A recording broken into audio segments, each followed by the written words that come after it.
L'Afrique n'est pas que le berceau de l'humanité, elle a aussi bercé le Christ.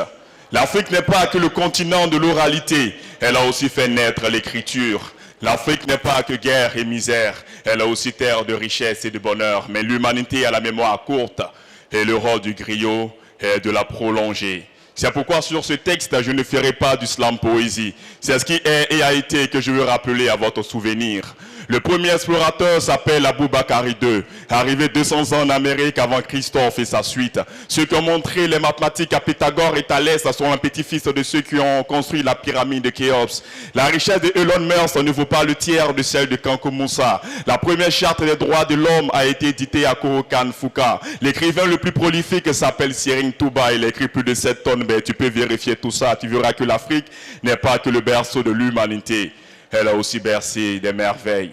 L'Afrique n'est pas que le continent de l'oralité, elle a aussi fait naître l'écriture.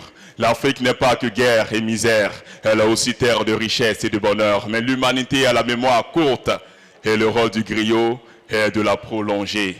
Le plus grand stratège guerrier s'appelle Chaka et il est Zoulou. Si l'Éthiopie n'a pas été colonisée, c'est parce qu'à Adoua, la péninsule a été bastonnée par Ménélik II. Les Almoravides ont régné sur l'Espagne pendant plusieurs décennies. Les tirailleurs ont aidé la France à gagner la guerre et leurs petits-fils les ont aidés à remporter le mondial. Le noir qui a aidé le Christ à porter son fardeau vient de la Libye, tout comme le roi de la pop vient du Krenjabo. Tu peux vérifier tout ça, tu verras que ce n'est pas de la Libye, car l'Afrique n'est pas que le berceau de l'humanité, elle a aussi bercé des merveilles. L'Afrique n'est pas que le continent de l'oralité, elle a aussi fait naître l'écriture. L'Afrique n'est pas que guerre et misère, elle a aussi terre de richesse et de bonheur. Mais l'humanité a la mémoire courte et le rôle du griot est de la prolonger. La superficie de l'Afrique fait 3 fois celle de l'Europe. Mais s'ils sont si ingénieux que nous, c'est peut-être parce qu'ils ont dans leur musée nos génies. Sinon, à Yamoussoukro se trouve la plus grande basilique du monde. En Éthiopie se trouve la première civilisation du monde. En Égypte se trouve la première merveille du monde. Au Bénin se trouvent les plus grands génies du monde. Et en Côte d'Ivoire se trouvent les plus grands slameurs du monde, n'est-ce pas? Vous voyez, l'Afrique n'est pas que le berceau de l'humanité. Elle a aussi bercé des merveilles. L'Afrique n'est pas que le continent de l'oralité. Elle a aussi fait naître l'écriture. L'Afrique n'est pas que guerre et misère, elle a aussi terre de richesse et de bonheur. Mais l'humanité a la mémoire courte et le rôle du griot que je suis est de la prolonger. Je suis Curtis, le griot des temps eschatologiques, celui qui revendique juste le droit de dire les non-dits et non de dire non, son seul nom, le griot qui dit, oh, qui crie, oh, ce que vous dites bas, ce que vous ne dites pas, ce que vous dites peut-être, mais bas, ce que vous ne dites même pas. Merci. L'occasion maintenant de passer aux adresses et allocutions, il y en aura juste 2. Celle de Monsieur le Président de l'ACEDI, l'Association des éditeurs de Côte d'Ivoire, Monsieur Charles Peumont. Il sera suivi par l'adresse de Madame la Présidente de l'ASI, l'Association des écrivains de Côte d'Ivoire. Ils interviendront donc l'un après l'autre pour notre plus grande instruction. Mesdames et messieurs, veuillez ovationner maintenant Monsieur Charles Peumont pour son mot, s'il vous plaît. Ministre de la Culture et de la Francophonie, Madame Françoise Remac, présidente du SILA, Monsieur le représentant de la délégation du Liban, pays à l'honneur du 16e SILA et toute la délégation qui vous accompagne, Monsieur le représentant du maire de Bouaké, ville haute, du SILA 16 et toute la délégation du Béké, région haute, Excellence Monsieur Maurice Kwaku Bandaman, ambassadeur de la République de Côte d'Ivoire en France et auteur à l'honneur du SILA 16, Monsieur Ange Félix Ndapri, commissaire général du SILA, chers acteurs de l'écosystème du livre en Côte d'Ivoire, en Afrique et dans le monde, mesdames et messieurs les journalistes, chers invités, honorables personnalités, en vos titres et qualités, tous protocoles observés. Excellences, mesdames et messieurs, ma joie est totale et l'honneur mien est à son paroxysme de m'adresser à vous en ce matin heureux du mardi 28 avril 2026 à l'occasion de la proclamation des prix littéraires du SILA 16. À ma qualité de président de l'Association des éditeurs de Côte d'Ivoire ACEDI, ici au parc d'exposition d'Abidjan, ces prix littéraires consacrent En effet, l'excellence littéraire dans ce beau pays que j'appelle le pays de Bernard Dadier. Aussi voudrais-je d'ores et déjà féliciter les heureux gagnants de cette année, gagnants dont la liste vous sera communiquée dans un instant. Assez est heureuse de vous compter au nombre de ces privilégiés de ce jour pour entendre les noms des figures marquantes et montantes de la littérature ivoirienne. Excellences, mesdames et messieurs, honorables personnalités, je ne serai pas 10 heures ce matin, car les héros du jour, ce sont les lauréats des prix littéraires liés au SILA. À ces héros se joignent les différents membres de jury dont la perspicacité et le dévouement ont porté ces doux fruits de la consécration de talents dont le souffle vient enrichir la puissance créatrice de la plume ivoirienne. Doux fruits que nous allons de ce pas savourer. Voilà pourquoi ici et maintenant, je tais mon propos pour que se dévoilent nos vaillants héros des lettres ivoiriennes. Merci de votre aimable attention. Ovation à M. Charles Peumont, président de l'ACEDI. Merci, Président, pour la concision. Elle est tout à fait appréciée en ce moment-ci. Et juste après les éditeurs, le mot de la présidente de l'Association des écrivains de Côte d'Ivoire, qui sera tout aussi concis, j'en suis sûr. Veuillez ovationner Dr Hélène Lobé, s'il vous plaît. Mesdames et messieurs, chers amoureux du livre, tout protocole déjà cité et respecté. Mon cœur d'écrivaine et de présidente est débordant de joie et aussi de fierté à l'idée de cette 16e édition qui va nous permettre de vivre des moments époustouflants. Ma reconnaissance s'adresse particulièrement à l'honorable Ange Félix Ndapri, commissaire général du SILA, et également aux membres de sa prestigieuse équipe. Je citerai Valentin Zawi, Dominique Mobio, Marcel Billet, Dr Agrobli et j'en passe. Merci de garder toujours allumée et de raviver à chaque édition la flamme qui nous maintient, le livre ouvert pour que toute lecture fasse. Cette année, le SILA nous invite à la construction. Lire pour bâtir, cultiver le goût de la lecture. C'est à ce prix que nous pouvons bâtir. Cette invitation concerne toutes les tranches d'âge, enfants, jeunes, vieux, vieilles, qu'ils soient hommes ou femmes. Ce thème est surtout une exhortation à rendre accessible le livre, la lecture, à tous les niveaux et partout. Et cette année, le Liban, pays frère, se joint à nous pour célébrer le livre afin que tout endroit soit éclairé par la lecture. Allumez donc vos livres. Dixit Boris, Anselme Takwe et Eti Maker. Mes vives félicitations vont au nouveau lauréat du prix Dadier. Vous bâtissez le futur en produisant des œuvres de qualité. Bernard Dadier est toujours vivant. Que chaque lecture participe à bâtir notre belle Côte d'Ivoire. Vive le SILA 2026, édition 16. Je vous remercie. Nous en arrivons, mesdames et messieurs, à la proclamation des premiers prix. Ils seront au nombre de 3. Je vous livre donc le protocole.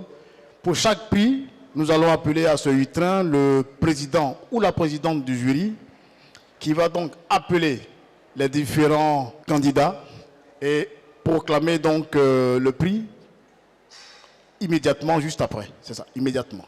Ou juste après, c'est ça. Et donc, le président du jury viendra sur ce lutrin. Il appellera les candidats qui viendront le rejoindre. Le vainqueur sera proclamé et le remettant du prix sera ensuite désigné. Et les personnes recevront donc les différentes récompenses composées, voilà, telles qu'elles apparaîtront tout à l'heure. Sur cette première vague, mesdames et messieurs, nous remettrons simultanément le prix national du meilleur club de lecture, le prix national de l'édition, le prix national Jeanne de Cavary de la littérature enfantine. J'appelle donc ici et maintenant pour la remise du prix national du prix du meilleur club de lecture, Madame Marie-Christelle G, présidente du jury. Veuillez le mentionner s'il vous plaît. Madame Marie-Christelle G est présidente de 2 jurys. Ce sont donc le jury du prix national du meilleur club de lecture et le jury du prix national de l'édition. Monsieur le commissaire général du SILA, monsieur le directeur de l'industrie du livre et de la promotion de la lecture, mesdames et messieurs, en vos rangs, grades et qualités, nous voulons, avant de donner la proclamation des résultats, déjà, nous, le jury, remercier Madame la ministre de la Culture et de la Francophonie pour la confiance qu'elle a bien voulu nous renouveler. Alors, il faut dire qu'après plusieurs semaines de travail intense se sont succédés et ont abouti à cet instant solennel, la déclaration du meilleur club de lecture du SILA 2026. Tout au long de ce parcours, nous avons été témoins de l'émergence d'une nouvelle génération d'acteurs brillants, engagés et profondément déterminés, œuvrant avec ardeur pour une Côte d'Ivoire toujours plus rayonnante. Nous, membres du jury, tenons à saluer l'innovation, la créativité ainsi que la richesse des expériences que chacun de vous a su partager à travers ces initiatives. Chaque projet présenté a porté en lui une vision, une ambition et une contribution significative à la promotion de la lecture. Cependant, conformément aux exigences et à cette compétition, un seul club de lecture doit être désigné vainqueur. Une pertinence thématique élevée à travers des œuvres en parfaite résonance avec des enjeux contemporains tels que le leadership féminin, l'éducation et la place de la femme dans la société. Une qualité d'échange remarquable, caractérisée par la profondeur des analyses critiques et la capacité des membres à établir des liens pertinents entre les œuvres étudiées et les réalités sociales. Un impact socio-culturel significatif, notamment dans la sensibilisation de la formation d'une génération de femmes conscientes, engagées et capables d'influencer positivement leur environnement et surtout des retombées qu'on aura sur l'éducation de leurs enfants. Ce club se positionne ainsi comme un véritable cadre de transformation sociale par la lecture. En raison de la qualité exceptionnelle de ses actions et de son impact tangible et de sa contribution remarquable à la promotion de la lecture et du livre, le jury a proclamé vainqueur à cette édition 2026 le club de lecture Les femmes qui lisent.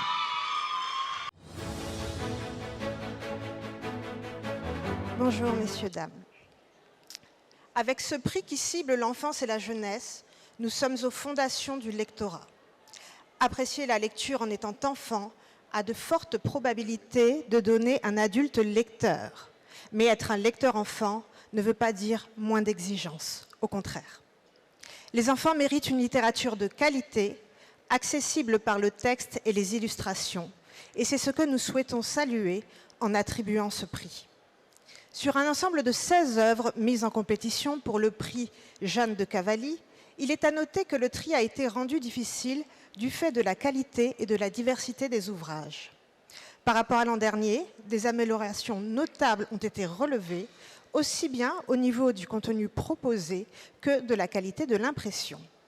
C'est donc à l'issue d'échanges intenses et âpres que 3 œuvres ont, dans un premier temps, retenu notre attention. Le bienfait n'est jamais perdu, de Mawa Bakayoko aux éditions du Barreau. Le rêve d'Elikia de Fatou Diomandé aux éditions Calbas et Trésor perdu dans la ville de Assamala à moi chez Eburni. Ces 3 œuvres présélectionnées explorent des thèmes variés, à savoir la tolérance, le courage, l'humilité, la persévérance, l'amour filial, les relations animales-humains. Et nous avons trouvé cela particulièrement riche. Toutefois, le jury voudrait émettre quelques remarques et suggestions. Au niveau des illustrations, La priorité est de ne pas oublier qu'il est question d'un public d'enfants et l'illustration est une des caractéristiques principales du livre pour enfants. Elle doit trouver sa juste place dans chaque ouvrage. Pourtant, parfois, les illustrations noient le texte ou le pourchassent sur une autre page. Il faut permettre au texte de respirer. Certains font le choix de faire transparaître le texte par-dessus les illustrations sans en atténuer les couleurs. Nous avons également remarqué l'usage de l'intelligence artificielle pour illustrer certains ouvrages. Certes, les nouvelles technologies ne sont pas à rejeter, mais il est dommageable qu'elles effacent la participation des graphistes et illustrateurs de métier. Ils sont formés et donc qualifiés pour apporter leur touche personnelle et artistique au livre. Cela sensibilise les jeunes lecteurs à l'art et éveille leur sens de l'observation. Les illustrateurs contribuent à l'essor de la chaîne de l'édition. Ce métier doit retrouver ses lettres de noblesse dans la littérature enfantine ivoirienne. Le réalisme des textes par rapport à notre contexte ivoirien pose aussi parfois question. Des ouvrages laissent entrevoir des habitudes non ancrées dans notre culture, ce qui fait perdre leur authenticité au texte. Il est difficile pour le jeune lecteur de se retrouver dans ce type d'ouvrage. Au niveau de la compréhension également, certains textes posent une frontière floue entre le narrateur et le héros, avec un usage entremêlé du « je » pour le narrateur et du « il » en parlant du héros, ce qui déstabilise la lecture. Le style de narration et la constance du pronom personnel sont importants pour la compréhension du texte. Au niveau de la précision de l'âge du public, même si nul n'ignore que la règle d'or en la matière est que le niveau de lecture et l'intérêt de l'enfant priment sur l'âge réel, car chaque enfant évolue à son propre rythme, le jury suggère toutefois la mention de la tranche d'âge concernée sur les ouvrages. Par exemple, 0-18 mois, éveil. 18 mois, 3 ans, premières histoires. 3-5 ans maternelle, 6-8 ans première lecture, 8-12 ans lecteur confirmé, 12-15 ans pré-ado et 15 ans et plus jeunes adultes. Mais nous tenons à vous rassurer, les ouvrages soumis dans l'ensemble étaient de belle facture. Ainsi donc, à l'issue de séances délibératives, le jury déclare l'ouvrage « Trésor perdu dans la ville » de Assamala Amoa, paru aux éditions Eburny, lauréat du prix Jeanne de Cavalli pour la littérature enfantine, édition 2026.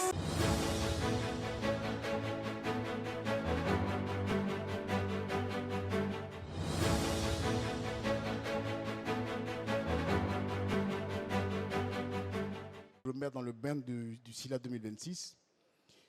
Moment solennel. Mademoiselle, vous pouvez venir ici pour qu'on vous voit. Oui.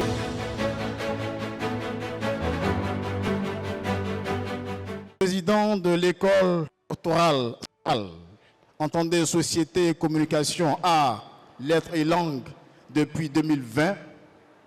Il vient donc ce matin nous édifier sur le thème « Lire pour bâtir la littérature pour explorer la totalité de l'être ». Mesdames et messieurs, avec tout l'intérêt qu'ici à l'instant, nous vous demandons d'ovationner professeur Jean-Marie Kouakou, s'il vous plaît. Grand merci d'abord, cher Christian. Bonjour, je dirais bonjour à tous et à toutes sans vraiment respectant le protocole. Je me réjouis vraiment de voir dans cette salle qu'il y a beaucoup de jeunes, des enfants, je devrais dire, des adolescents aussi parfois. Cette conférence s'adressera particulièrement à eux. C'est vraiment à eux que je m'adresse, parce que les personnes adultes qui sont dans la salle sont des personnes déjà constituées. Du point de vue de ce que je voulais dire aujourd'hui, ces personnes sont accomplies. Il n'y a pas de perfection, on n'est jamais accompli. Il restera toujours l'œuvre à parfaire, mais les jeunes qui sont derrière sont vraiment à parfaire. Et c'est vraiment à eux que je m'adresserai, tout en me réjouissant particulièrement de voir des amis très chers dans cette salle, quelqu'un qui n'a rien à voir avec la littérature, mais qui a beaucoup produit, qui a son 15e livre aujourd'hui. Mon ami Abo Fodjo, je ne sais plus où il est, mais il était là tout à l'heure, magistrat, qui a beaucoup écrit et vraiment je suis réjoui qu'il soit là. Je me réjouis également de voir tous ces visages. Voilà, il est là, bien sûr. Voilà. Et je me réjouis de voir tous ces visages de personnes intéressées par la littérature, que ce soit les éditeurs, la présidente de l'association des écrivains ou de la fondation de Amadou Ampateba ou de le doyen en chaire de la faculté de l'UFR des lettres et sciences humaines qui s'occupe en particulier de littérature. C'est un vrai critique littéraire. En ce moment, je me réjouis de connaître ce grand monsieur et je le salue particulièrement. Il y a aussi tous nos collègues qui sont là, je vois Blédé, et puis bien sûr, notre grande sommité, le professeur Jean-Noël Loukou, qui s'occupe de la fondation Félix Houphouët-Boigny. Je n'oublie personne, hein. Mon cœur est sur tout le monde et je vous salue tous. Je ne dirais pas en vos rangs et grades et qualités, je dirais simplement en vos cœurs et amitiés, simplement, ça suffira. Alors, j'ai mis en exergue, j'ai choisi un exergue pour mettre au-dessus de ma page d'ouverture. Je lis donc cet exergue-là, qui dit, je le cite, « Craignons l'avènement d'un monde où le livre viendrait à manquer ». C'est une phrase de Jean-Marie Gustave Leclésio. Et je commencerai mon propos lui-même par un deuxième exergue que j'ai inséré à mon corps de texte, donc qui n'est plus vraiment un exergue, puisqu'il est déjà dans le corps de texte, mais qui a quand même valeur d'exergue, parce qu'il est quand même au début du livre de mon discours en fait. Mais pour moi, il est important de le citer parce que je le trouve très pertinent dans la perspective que j'ai décidé de suivre ici. Je l'emprunte en fait à Su Yung, je ne sais pas si je prononce bien, c'est un Chinois de l'université de Nankin, professeur à l'université de Nankin, qui recevait justement Leclésio pour une série de conférences sur la littérature. Et Su Yung dit donc, je lis, « Avec la brûlure de l'été, le ciel d'un bleu intense, il y avait un bonheur qui emplissait tout le corps, d'accord, qui emplissait tout le corps, qui faisait peur, presque. Elle aimait surtout la grande pente herbeuse qui montait vers le ciel, au-dessus du village. Ce que je viens de lire, c'est Su Yung qui parle, hein, c'est pas moi. Ce que je viens de lire est un extrait d'Étoile errante de Leclésio. Le roman a été traduit en chinois par Swan Siaroyi, une traduction que Mo Yan, prix Nobel de littérature 2012, a qualifiée de pertinente en raison de son expressivité, qui nous fait ressentir le rythme vital de l'original. En effet, l'écriture de Leclésio est placide, avec des touches implicites, éthérées, sereines et poétiques. La rencontre d'une telle écriture crée une affinité particulière entre les lecteurs chinois et Leclésio et touche la partie la plus tendre du cœur. Fin de citation. Je vais donc, à partir de ça, parler donc de ce qu'on peut attendre du lecteur. Mais auparavant, il y a des vérités qu'on doit énoncer. La première d'entre elles, c'est qu'il n'y a pas d'auteur sans lecteur. Effectivement, si personne ne lit, s'il n'y a pas de lecteur, il n'y a pas d'auteur. On ne sait pas qu'il existe puisqu'on ne lit pas. De la même manière, il n'y a pas d'écriture sans lecture et vice-versa. Il n'y a pas non plus de lecture sans écriture, tout comme il n'y a pas non plus de lecteur sans auteur. Ce sont des vérités d'évidence, des truismes comme on dit. À quoi servirait-il d'écrire en effet si au bout de ce tracé-là n'existait pas ce lecteur destinataire qui est le pendant nécessaire à ce tracé, toujours adressé à un autrui virtuellement lecteur. Il est absent au moment de l'écriture où l'écrit se met en graphe, mais il sera appelé à être présent au moment de déchiffrer ce graphe. Je disais donc, il n'y a pas de lecture non plus possible sans la trace écrite préalable. Tout cela se construit, fait qu'il y a une interdépendance qui implique un échange, une conversation différée, c'est vrai, mais c'est une conversation quand même, allant de l'écriture, de l'écrire vers le lire, que quelque chose qui lit l'écriture et lecture, et qui construit donc un tracé, un parcours de l'écriture vers la lecture. Il y a donc deux entités qui sont pertinentes parce qu'elles sont distinctes, mais elles sont indissociables. Il s'agit d'un diptyque, vous savez, les tableaux à deux volets, qui est très bien déterminé et dont les deux parties, quoique distinctes, sont complémentaires. Elles entretiennent un lien de complémentarité incontestable. C'est un rapport nécessaire. L'un ne va pas sans l'autre et vice-versa. L'autre n'allant pas non plus, ni n'étant pas non plus sans l'un non plus. Tout cela nous donne quoi? D'un côté, il y a le livre, l'œuvre d'art, l'objet matériel réalisé. Et de l'autre, il y a le lecteur, l'instance littéraire dont l'activité de lecture reste immatérielle. J'ajoute à cela, quand je me mets du côté du livre, bien sûr, j'ajoute à cela tout ce qu'on appelle l'art. Parce que l'art aussi est un lieu d'exploration de l'être. Parce qu'effectivement, si on ouvre suffisamment la perspective, on admet forcément que l'art, dans toutes ses composantes, fait partie de ce que nous attendons de notre objet, qu'il s'agisse du cinéma, de la musique, de la peinture, de la sculpture, etc. À chaque fois, en effet, c'est une œuvre qui est à lire ou à voir, à écouter, à scruter, à observer, à contempler. Mon propos, à propos du lire l'œuvre littéraire, s'étend de fait à toutes ces dimensions qui ressortissent, comme on le constate, à l'ensemble de ce que l'on peut appeler art, et duquel je n'exclus pas, bien entendu, la philosophie.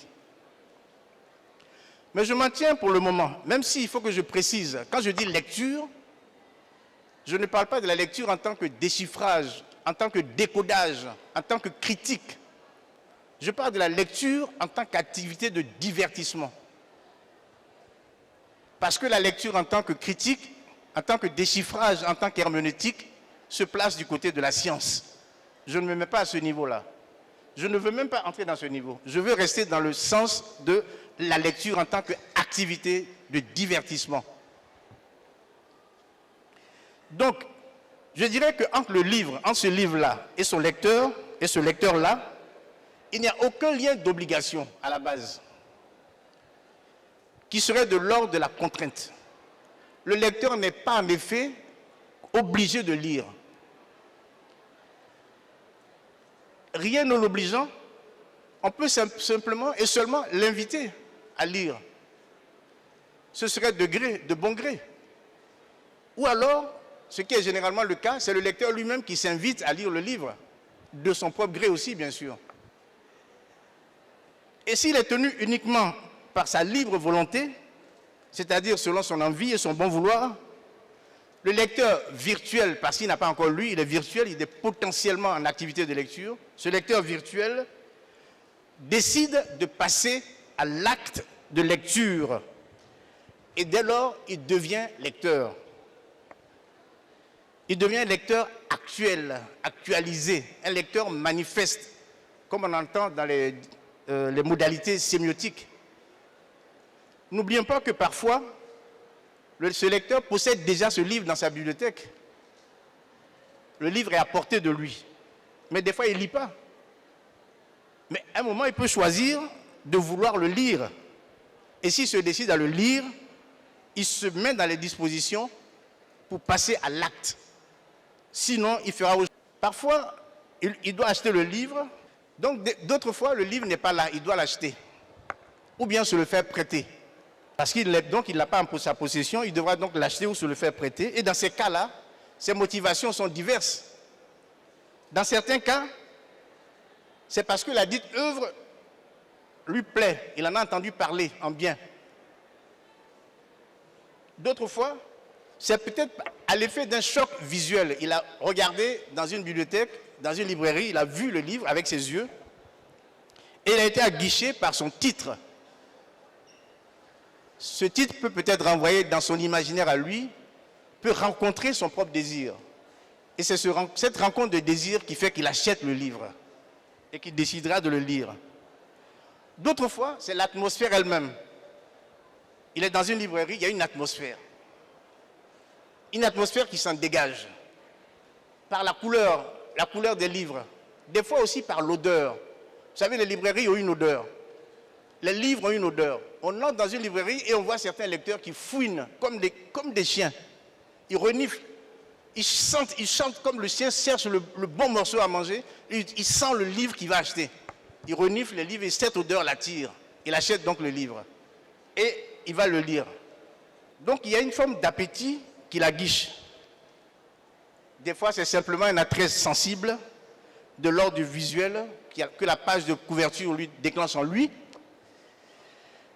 Il y a le format du livre, la consonance même du titre, donc de l'ordre du son.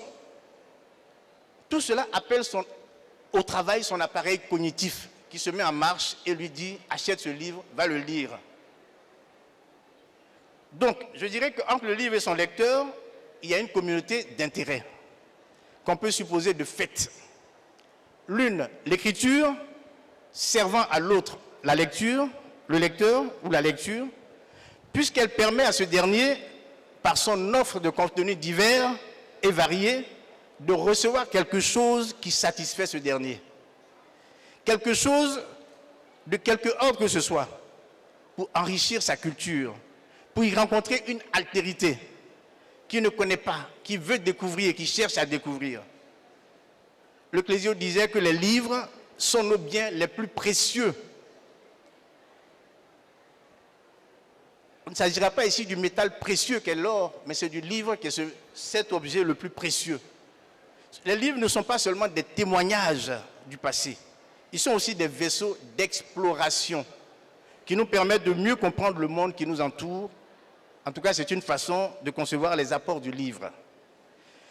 Mais d'un autre abord, pas simplement parce que je veux faire de la symétrie byzantine, je dirais également que celui que j'appelle ici l'autre, le lecteur donc, permet à celle que j'appelle ici l'une, l'écriture donc, de pourvoir à une certaine rentabilité économique que l'édition et l'auteur en attendent ou en espèrent du moins. Ce serait, à raison de le dire, c'est du gagnant-gagnant. Entre les deux, le livre et son lecteur, il y a aussi une communauté d'intentions qu'on pourrait supposer de nature, faisant de l'écriture une lecture et de la lecture une écriture. Une fois que j'ai mis tout ça, c'est pour bien comprendre maintenant pourquoi j'invite les gens à lire et comment il faut lire. Mais avant de se dire cela, regardons, observons le contexte. Quel est le contexte véritable? Est-ce qu'on me donne, à moi, l'onction de lire pour le plaisir, de lire seulement pour le divertissement? C'est la question que je me pose à la base et qui constitue le premier temps de ce travail. Dans le monde actuel, je réponds non déjà. On ne me donne pas cette onction. On ne donne pas au lecteur, on laisse le lecteur de livres scientifiques lire parce que là, il y a un savoir qu'on l'oblige à connaître. Mais le lecteur qui veut se divertir, on trouve qu'il perd son temps. Dans le monde actuel, il est vrai que si l'on reconnaît encore que la littérature exerce un pouvoir, une fascination, on sait également qu'elle n'a rien empêché, ni les injustices, ni les guerres, ni les dépressions. La littérature les accompagne, les dénonce, mais les subit et même parfois les instrumentalise, comme l'a dit le philosophe Gramsci. Nos amis et frères du Liban qui sont ici savent très bien aujourd'hui que Amin Malouf, qui est un très grand écrivain d'origine libanaise, est quelqu'un de considérable à l'Académie française, mais tout ce qu'il dit n'est pas écouté. La guerre sévit au Liban. Et comment? Oscar Wilde, qui lui-même est écrivain et romancier en plus de surcroît, il a lui-même ajouté dans son livre, dans son portrait qu'il a fait publier en 1890, il disait la littérature est parfaitement inutile. Puisque la littérature est composée, c'est pourquoi j'ai commencé ainsi, puisque la littérature est composée d'écriture et de lecture, si écrire ne sert plus à rien, à quoi servirait-il donc de lire? Doit-on encore lire? Pourquoi devrait-on encore lire? Je répondrai à cette question tout à l'heure, mais pour l'instant, il me faut présenter le contexte d'ensemble hostile dans lequel nous baignons et où la littérature, les arts et les humanités en général sont mal considérés. Ce que l'on observe, en effet, de l'état de nos sociétés actuelles, ayant rompu avec leur structure traditionnelle, c'est qu'elles sont désormais et de plus en plus sous l'hégémonie outrancière du règne du patriarcat, le régime du patriarcat, qui a été hérité d'une certaine manière de la culture occidentale. Or, dans celle-ci, l'accent, je cite, l'accent est mis fortement sur le cerveau gauche analytique, un hémisphère qui correspond au côté droit du corps. La majorité d'entre nous écrivent avec la main droite, stimulant ainsi l'hémisphère gauche. Dans la culture occidentale, l'hémisphère gauche est constamment activé aux dépens de l'hémisphère droit. Et c'est de ça que nous avons hérité. Si bien que dans ce contexte de polarité, avantageusement masculin, je ne suis pas bien placé pour le dire, donc dans ce contexte de polarité avantageusement masculin, tout ce qui ressortit à l'hémisphère droit du cerveau est plutôt dévalorisé, jugé féminin et donc de peu de valeur. En réalité, la différence entre l'hémisphère gauche et l'hémisphère droit se reflète dans la différence entre l'abstrait et l'organique, l'égoïsme et le social, l'ordre hiérarchique et la coopération égalitaire, le clair et l'obscur, la connaissance et la croyance, le linéaire et le cyclique, l'intelligence et la sensibilité. L'école, qui est notre outil d'éducation et de fabrication, de formatage de ce que nous sommes, en tant qu'individu, d'un certain point de vue, a elle aussi pris en compte cette dimension, cette façon, cette perspective d'éduquer. Les produits que nous sommes, qui viennent de l'école, sont tous des sujets dominés par le cerveau gauche. Ils n'accordent que peu de place et par conséquent, peu de budget à ces sciences qu'on appelle les sciences molles. On leur prête la qualification science quand même. Celles qui ne sont pas, selon eux, utiles. Ils accordent peu de bourses aux étudiants de ces domaines. Tous les domaines qui ont été évacués justement par le président Trump, Donald Trump aux États-Unis, sont des domaines exclusifs qui relèvent de la sphère du cerveau droit. Il a interdit toutes ces thématiques dans les universités. C'est tout dire, c'est dire la puissance du patriarcat dominant qui ne veut laisser aucune place dans le système éducatif et de la recherche à ce qui touche à l'organique, au social, à la coopération égalitaire, à l'obscur, à la croyance, au cyclique. Or, quel est l'objet des sciences dites dures, qui sont l'apanage et le résultat de ce cerveau gauche? Elle nous propose quoi? La domination par une espèce de modélisation universalisante. La modélisation mathématique, modélisation physique, modélisation chimique, biologique, etc. Ces modélisations tendent en fait à se propager dans toutes les disciplines qui ne s'intéressent pas et qui ne s'intéressent qu'à la matière et dans lesquelles on voit bien peu l'homme que nous sommes. Nous sommes des humains. Les humanités elles-mêmes aussi ont fini par tomber dans le jeu. Elles sont en train de devenir des sciences. La linguistique est scientifique. Elle se base sur le structuralisme. La littérature elle-même, la critique littéraire, l'ethnologie, toutes ces disciplines-là sont aussi en train de devenir des sciences. Elles se mathématisent. Tout ça pourquoi? Pour pouvoir exister, pour pouvoir aussi avoir des budgets, pour pouvoir se faire entendre. Voilà à quoi donc nous sommes réduits comme des rébus de notre être véritable, qui n'est finalement jamais pris en compte.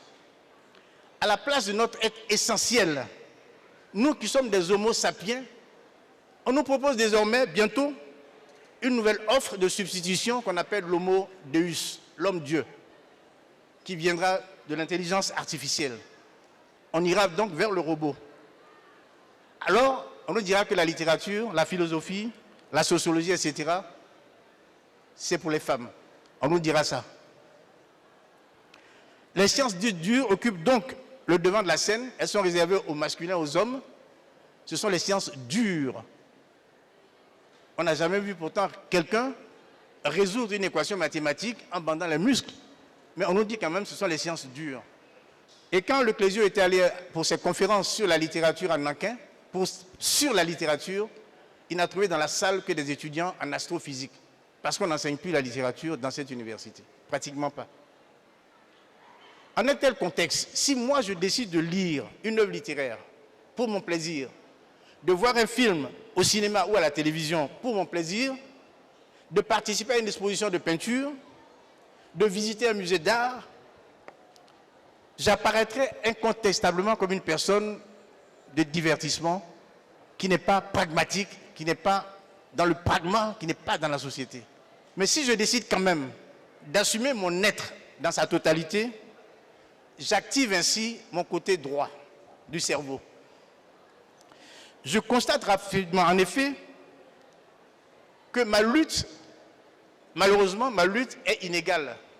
Je cherche à lutter, mais c'est une lutte du petit contre beaucoup plus grand, qui englobe davantage. Et c'est une lutte qui ne peut pas être gagnée.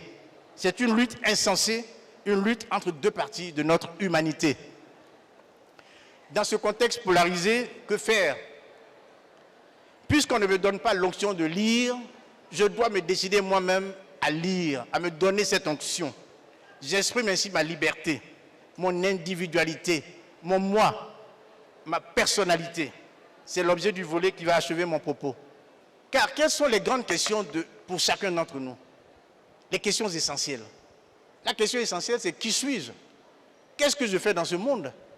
Qu'est-ce que je vais devenir demain? Qu'est-ce que la mort? On nous dit que nous sommes composés du corps, de l'âme et de l'esprit. On ne me parle que du corps. Rien ne parle de l'âme ni de l'esprit.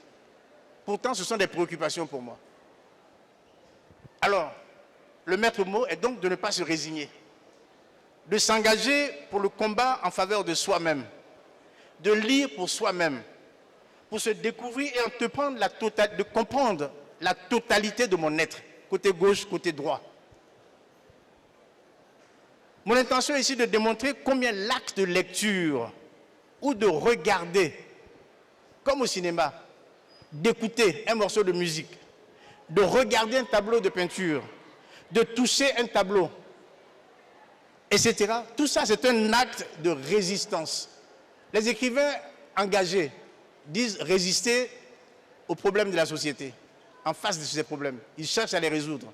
Le lecteur ne va pas résister aux mêmes choses. Pour le lecteur, la résistance, ce sera une résistance par rapport à lui-même, à se reconnaître et à se développer dans ce qu'il comprend par rapport à soi-même.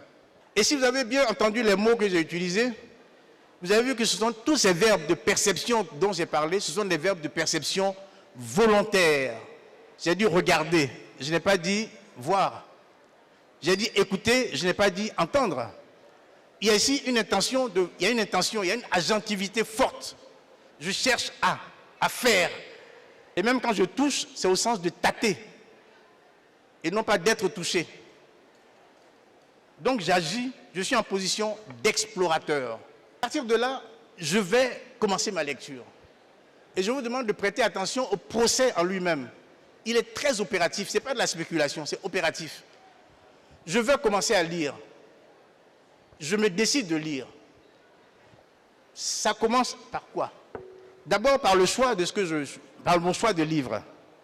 Une fois que j'ai choisi, ma première attitude, au-delà de cette volonté, c'est de m'installer. M'installer confortablement. Ça peut être sur une chaise. Je peux être assis au salon, dans mon bureau, ou bien dans le jardin, ou bien dans une bibliothèque, etc. Je m'assois, je m'installe. Ou bien je suis couché dans mon lit. Je m'installe. Et une fois que je suis installé, c'est vraiment un moment capital et décisif. Je m'installe comme je veux, bien sûr. Et le moment le plus important, maintenant que je me suis installé, le livre en main, il me faut entrer dans le livre.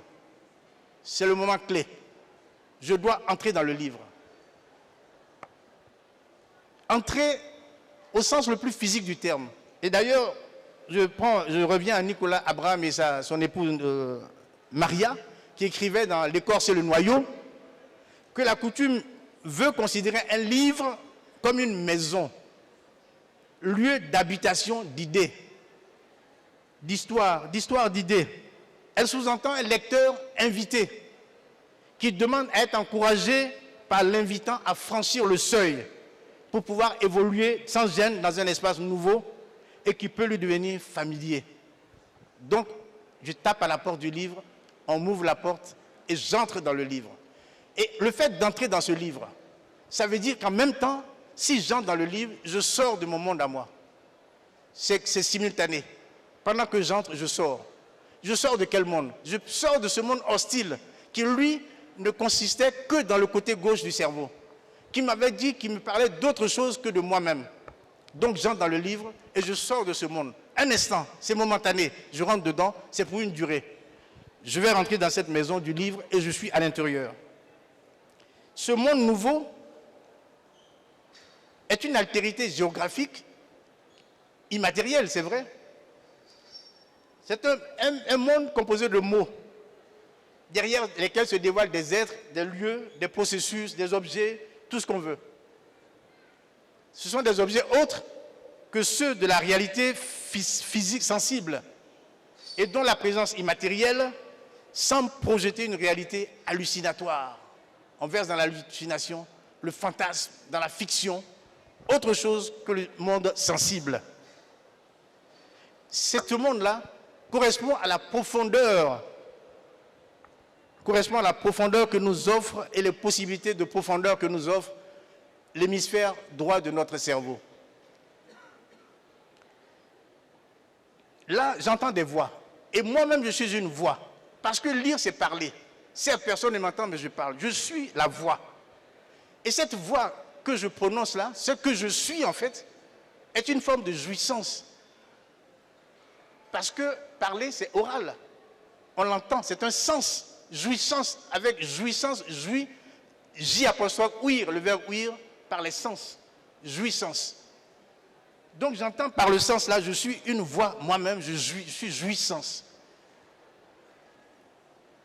Donc ce lecteur est une voix qui parle dans le silence, mais qui touche à l'esprit. On a l'impression ici de revivre, par exemple, avec Madame Teste, qui écrivait à son mari, l'abbé Teste. Elle parle d'une voix communicante. Lorsqu'elle devait lire devant lui l'oraison, la dernière oraison, elle dit, il y a dans son langage, je ne sais quelle puissance de faire voir et entendre ce que l'on a de plus caché. On dirait qu'il a froidement exploré l'âme fervente. En fait, on observe que l'entrée dans ce nouveau monde lui révèle, au-delà de son corps physique, qu'il reconnaît parce que c'est de la matière, ses autres corps, les autres corps de l'homme, le corps émotionnel, le corps mental, le corps éthérique, auquel les enseignements qu'on nous donne à l'université ne renvoient jamais. Tous ces corps-là sont ignorés. Or, ils sont partis de moi. Comment je peux m'explorer en tant que totalité? Comment je peux devenir totalité si je ne connais qu'un aspect de moi, qui plus est la partie la moins importante finalement? Parce que c'est celle qui sera appelée à disparaître. Et là, nous entrons dans ce monde-là, on découvre par la puissance du rêve, de l'imagination, de l'imaginaire, de l'émotion. On a tous, parfois, chacun pleuré devant une situation de livre ou de film. Notre corps émotionnel agit et on voit à quel degré d'émotion nous sommes constitués. Avec tout ça, on voit notre capacité d'empathie, notre capacité d'amour, notre capacité de jouissance pure, de pureté. On découvre ainsi les liens réels entre l'humain et l'inhumain. On découvre nos rapports avec l'univers, avec la nature. Bref, d'un mot, le lecteur découvre la beauté. Beauté avec grand B. comme on dit la beauté par rapport à la petite beauté petit b, comme on dit la parole grand P par rapport à la parole petit p, la beauté, c'est-à-dire l'idéal. Nous ne sommes pas plus simplement une simple chair qu'on a jetée dans le monde, nous sommes une partie du monde. Nous faisons corps avec le monde, avec l'univers.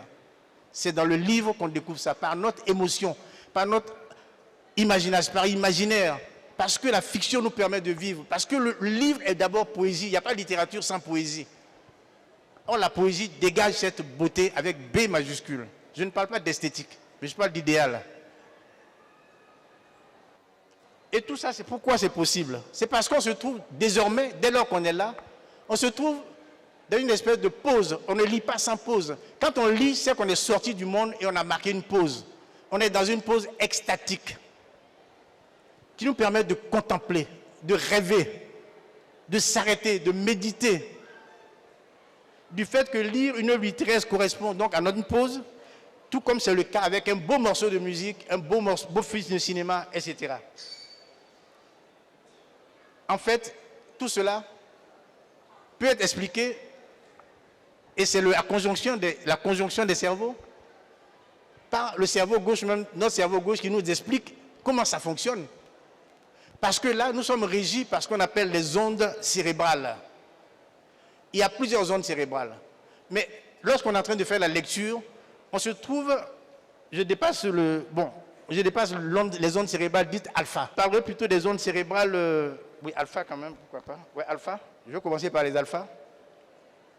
Parce que c'est là qu'on observe qu'une personne qui est en train de lire entre dans un état de conscience apaisé. Elle se met en contact avec l'intuition et la créativité. Elle accède à ce que Jung nomme l'inconscient personnel.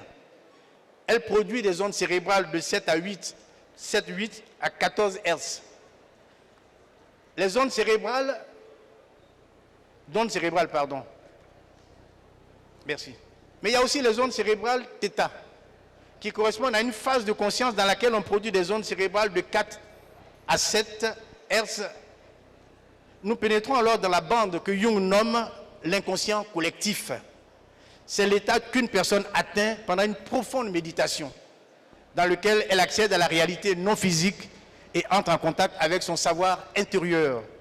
Les hémisphères cérébraux se croisent alors. Il y a d'autres zones, je n'en parlerai pas. Je conclurai simplement avec Van der Meer que certains états cérébraux aident à se relier à des informations que l'on ne peut pas obtenir par les 5 sens. Descendre dans la sombre profondeur de l'hémisphère droit permet d'accéder au monde plus limpide et lumineux de la conscience unifiée. C'est pourquoi il y a chez Jung, merci beaucoup, aussi un point lumineux dans le noyau noir du soi. Au bout du tunnel brille la lumière. J'achève mon propos sur cela en entendant bien sûr que lire un livre littéraire, tout comme une œuvre d'art, regarder un film, nous rend forcément meilleurs. Parce que cela nous permet de mieux connaître notre potentiel d'amour, notre potentiel d'harmonie, de quête d'harmonie, notre potentiel de quête de beauté, la beauté du cœur, mais aussi et surtout la beauté dont Salomon disait que c'est une couronne pour la tête du sage. La beauté qui veut dire idéal. Il n'y a pas de littérature sans poésie. Le chant du monde est distillé par un chant poétique contenu dans les mots des textes littéraires. C'est parce que, grâce à la littérature, surgit un lieu de monde possible qui nous ramène au simple, au primordial, à la nature et auquel on a ainsi accès. L'être humain, par définition, est un produit de la nature. Son langage est naturel. Et les rêves et les aspirations qu'exprime ce langage sont naturels. Il n'y a donc fondamentalement aucune différence entre l'homme et le monde naturel, et la littérature est l'un des liens réels entre l'humain et l'inhumain, c'est-à-dire entre l'organisation logique et tribale de l'homme et la totalité du monde. J'espère que les jeunes gens qui nous ont écoutés vont désormais lire pour devenir meilleurs, plus pacifiques, plus social, de sorte que demain, le monde de demain ne soit plus un monde de guerre. Je vous remercie. Honorable personnalité, je voudrais prendre à mon compte le protocole tel que déroulé par mes dévanciers et signaler ma situation du cousin Samba dans l'aventure ambiguë. Notre jury est constitué de 5 personnalités qui, pour diverses raisons, sont absentes, à l'exception de moi. Donc, je suis venu avec une grande enveloppe que je vais ouvrir et livrer la quintessence de ce que nous avons décidé ensemble. Le jury donc est constitué du professeur Nyalega, membre de l'ASCAD, poète, poéticien, du docteur maître de conférence Takore Augustine Kwame, grammairienne et linguiste de l'université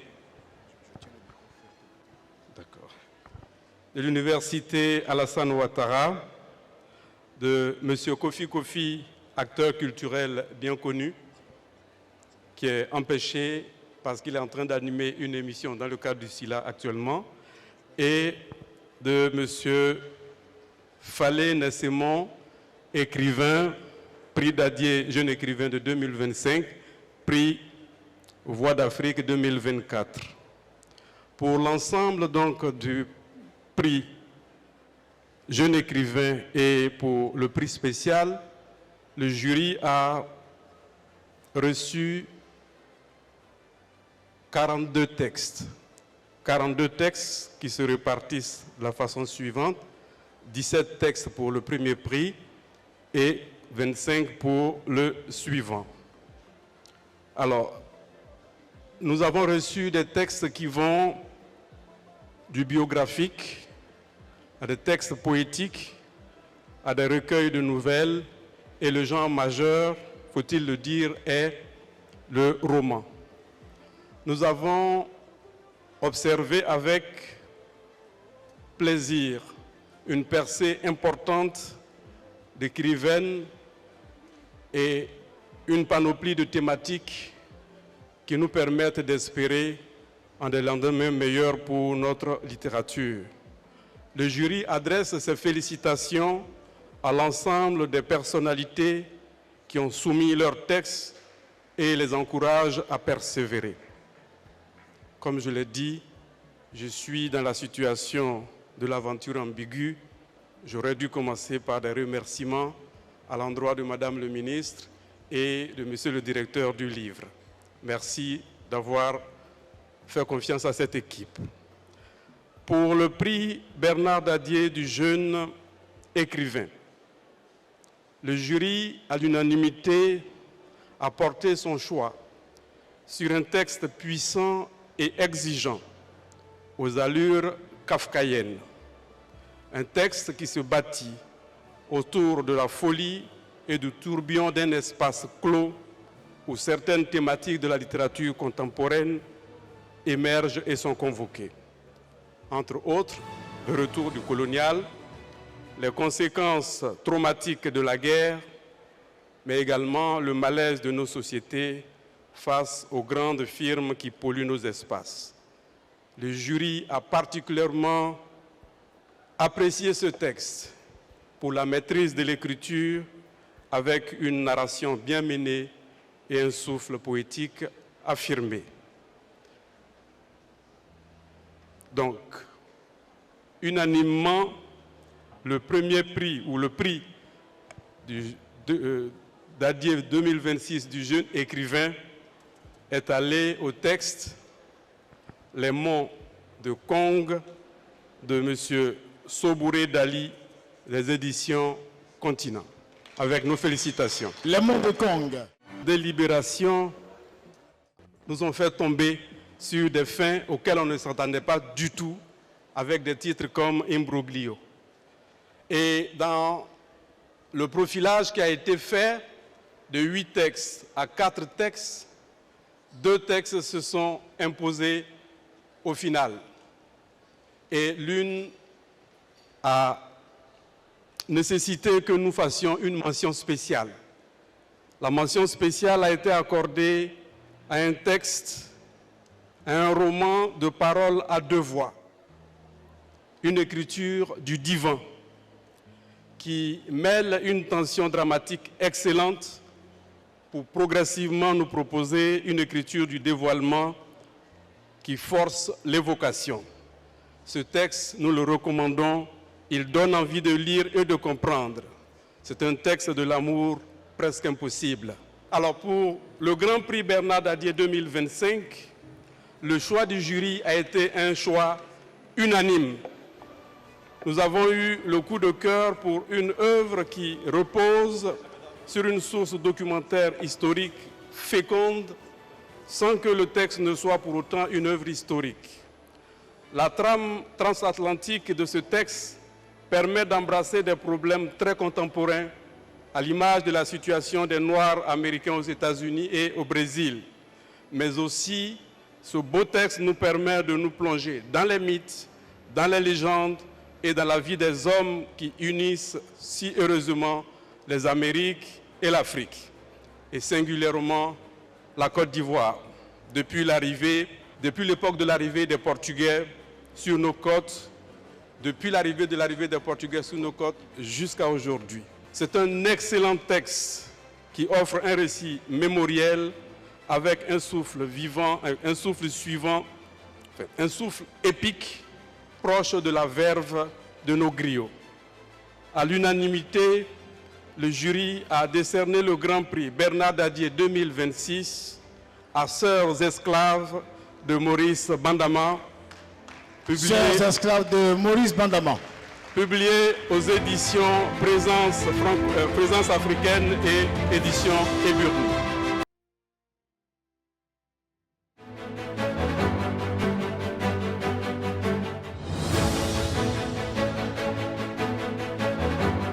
Je commence ma vie bercée par des repris de justice. Quand pourrais-je courir sans crainte d'être poursuivi? Car c'est ma mère la prisonnière, pas moi. C'est ma mère la fautive, pas moi. C'est ma mère la criminelle, pas moi. C'est ma mère la coupable, pas moi. C'est ma mère la prisonnière, pas moi. C'est ma mère la fautive, pas moi. C'est ma mère la criminelle, pas moi. C'est ma mère la coupable, pas moi. Enfance malmenée, enfance perturbée. Aujourd'hui, je vis et je voyage dans un avion de papier, celui qui me permet de m'évader. Je floute les barreaux de cette prison et je fais la rencontre d'une idylle merveilleuse, celle de la lecture.